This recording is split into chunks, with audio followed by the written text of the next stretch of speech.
Paz e graça, pessoal. Estou aqui mais uma vez para fazer mais um vídeo para o canal. Antes de começar este vídeo, quero pedir para que você se inscreva no canal, ative o sininho das notificações, deixe o seu like aí, o seu comentário se você quiser, tá? E as minhas redes sociais, Jefferson Nascimento, meu Facebook e o meu WhatsApp, eu vou deixar aí na descrição do vídeo, ok? Então quem quiser entrar em contato comigo é só falar. Também lembrando que eu estou dando um curso de teologia online, ok? E aula de grego do Novo Testamento, tá, pessoal? Então, entrando aqui no assunto de João, capítulo de número 5, versículo de número 4, né? Esse anjo aqui do texto, será que ele é autêntico ou não é autêntico? Será que é um mito, é uma lenda, como alguns falam? Será? Vamos analisar aqui. Tirando esse versículo 4, tá? Eu vou ler aqui na Bíblia Tradução do Novo Mundo, que não tem esse texto, tá? Ela não é atestada aqui, né? E como outras versões também não atestam, tá? João capítulo 5, eu quero ler aqui o versículo 2, 3, né, em diante. Fala assim: em Jerusalém, junto ao portão das ovelhas, há um reservatório com 5 pórticos, chamado em hebraico de Betsata. Naquele lugar se deitavam uma multidão de doentes, cegos, mancos e pessoas que tinham membros atrofiados. E ali havia um homem que já estava doente por 38 anos. Vendo aquele homem deitado ali, e sabendo que ele já estava doente por muito tempo, Jesus lhe disse: você quer ficar bom? O doente respondeu: Senhor, não tenho ninguém para me colocar no reservatório quando a água fica agitada, mas quando estou indo, outro desce na minha frente. Então, omitindo esse versículo 4, que diz que a água era agitada, o próprio doente afirma que a água de fato era agitada. Diz: olha, Senhor, como é que eu vou para ali se quando a água é agitada, outro vai primeiro do que eu? Aí vem a pergunta: se o versículo 4 é um mito, como alguns falam, os doentes ficavam ali fazendo o quê? Agora, se eles ficavam ali, era para serem curados. Agora, curados com o quê? O próprio doente aqui, ele fala: olha, quando a água é agitada, não tem ninguém que me coloque. Cristo perguntou sobre o quê? Você quer ficar bom? Ele associou o bom a quê? A entrar naquele tanque, num reservatório. Então, o contexto do texto, o versículo 7, ele traz uma informação muito importante que aparece em todos os manuscritos gregos, que eu conheço, é claro. Então, o versículo 7, trazendo essa informação, dá a entender que de fato a água era agitada e pessoas entravam ali para serem curados. Segundo uma informação histórica, no ano 135, os romanos eles iam para aquele tanque para serem curados. A pergunta é: para que os romanos iam no tanque se ali ninguém recebia cura, se ninguém era curado? E não tem lógica. Para que esse cara iria estar aqui perto desse tanque, esperando a água ser agitada para entrar ali, se aquilo fosse simplesmente um mito? Quem agitava essas águas? Vem a pergunta. Vamos dizer que era um cano que tinha debaixo e que fazia borboletar. Um cano curava pessoas. É um cano, quando borbulhava a água, ele saltava o que? Poder? Que não bate muito com o contexto do texto, tá?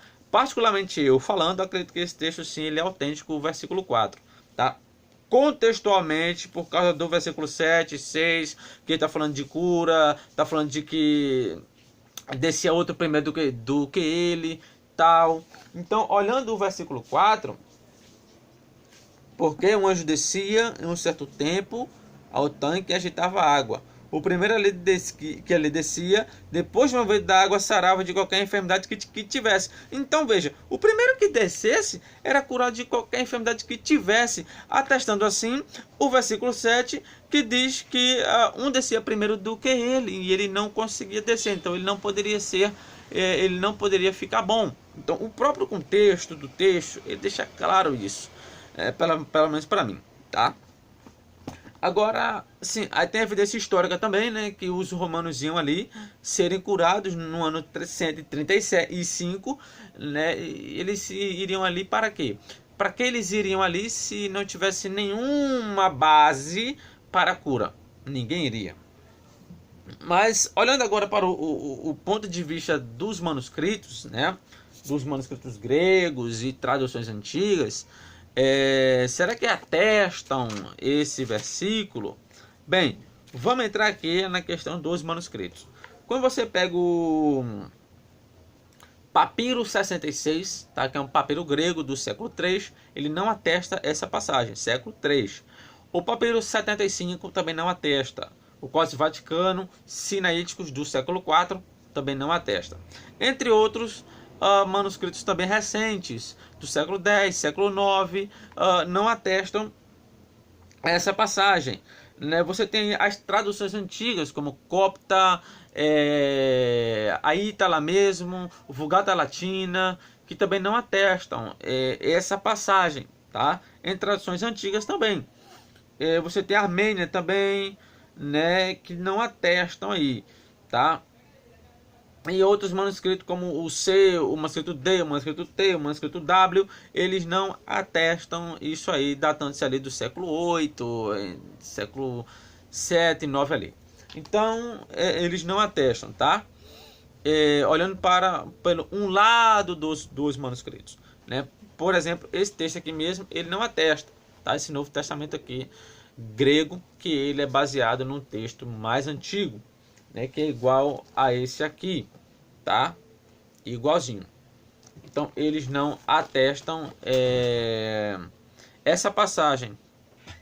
Então, mas olhando para o outro lado da moeda, né, temos ali traduções antigas que atestam esse texto, inclusive Vulgatas latinas do século, entre o século IV e o século V já atestava. Você tem o Códice Alexandrino, que é do século V, que atesta. Você tem a Ítala também, que é entre o século II e III ali, já atesta também esse texto. Tem traduções da Ítala que atesta, outras não atestam, mas outras atestam. Você tem também várias versões antigas, como siríaca também, copta, armênia, góticas também atestam, e manuscritos ali, o texto bizantino mesmo, que é datando-se do século VIII, o texto recebido, que é o texto adotado pela reforma protestante. Você tem vários manuscritos em minúsculos gregos que atestam essa passagem, vários e vários e vários. Por exemplo, você tem o 078, você tem o 213, a família 1, família 13, né, o 28, 180 e por aí vai uma lista de manuscritos e minúsculos gregos que trazem essa expressão. E também traduções muito antigas que também trazem. Você tem alguns pais das igrejas trazendo, como Dídimo, Crisóstomo, Cirilo, Tertuliano, Hilário, Ambrósio. Ou seja, os primeiros cristãos ali entre o século III, como Tertuliano, século 4, né, entre outros ali, eles já atestavam esse texto também, citavam ele, né? Então, entre esses que eu citei aqui, o texto já estava presente dentro do século 2, 3 e 4, por causa das versões antigas também. E como as versões antigas eram traduções muito antigas, então ela devia vir de algum texto grego que tinha essa passagem do qual foi colocado. Então, olhando para o contexto do texto, daquele capítulo 5, olhando para a evidência histórica e olhando também para os manuscritos, não pela antiguidade, mas pela maioria dos manuscritos, ele atesta, tá? Quem defende a antiguidade dos manuscritos, como os mais antigos sendo os melhores, ok, não vou questionar isso, mas só lembrando que o próprio texto antigo, como esse aqui, ele está lotado de erros, os Códices Vaticano e Sinaíticos, que eu vou fazer vários vídeos mostrando esses erros que eles têm, contradições entre eles próprios. Só nos evangelhos são um tal de 3036 variações, um fala uma coisa, o outro fala outra, no mesmo versículo. Então eu não posso pegar um texto só porque ele é antigo e dizer esse aqui é o melhor porque ele é mais antigo. Às vezes os mais antigos são os piores. Isso é atestado entre eles próprios, porque eles contradizem eles mesmos. Então como é que um texto desse é bom e contradiz ele próprio? Não tem como. Então se você for olhar o contexto do capítulo 5, for olhar a evidência histórica e a maioria dos manuscritos, esse texto, versículo 4, da qual o anjo agitava, era atestado. Tanto que o versículo 7 ele vai atestando que água era agitada, que pessoas desciam ali para serem curadas e tal. Então, também as informações históricas, né? Então, olhando-se não para a antiguidade do texto, tá? Mas olhando-se para a evidência vasta de manuscritos bizantinos recebidos, minúsculos, o Códice Alexandrino e entre outros manuscritos ali do século 7, século 8, entre ali os 6 primeiros séculos, né, eles atestavam. Claro que não temos manuscritos ali manuscrito grego do 4º século que atestam, não temos. Eu acredito que o mais antigo é o Códice Alexandrino do 5º século grego, mas em traduções ele já estava atestado no século 2, entre o 2 e 3 e 4 e 5 ali ele já estava atestado. Ok? Então, olhando pela maioria dos manuscritos, ele existe. Olhando pelo contexto, dá a entender que ele é autêntico. E olhando pela história, dá a entender que algo acontecia naquele tanque em que as pessoas eram curadas. Tanto que os romanos iam lá no ano 135 para serem curados, segundo registros arqueológicos. Ok? Então, é isso aí, pessoal. Eu quero terminar aqui este vídeo. Tá? Que Deus abençoe a cada um de vocês. Tirem suas conclusões aí. Será que o texto antigo merece um crédito especial do que os outros? Só porque os outros são mais novos? Será mesmo? Bem, aí fica a critério de cada um de vocês. Eu, particularmente, entendo que esse texto ele faz parte sim do texto original do Novo Testamento. Ok?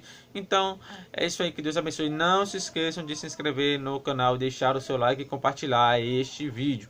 Tá? Porque outras pessoas podem ter dúvidas sobre o assunto e aí elas vão ter duas visões concernentes ao texto, né? Há que dizem que não e há que dizem que sim. Normalmente, quando você vê alguma pessoa falando, ele só coloca um lado da moeda e o outro lado ele oculta. Tá? Então é isso aí. Deus abençoe a cada um de vocês.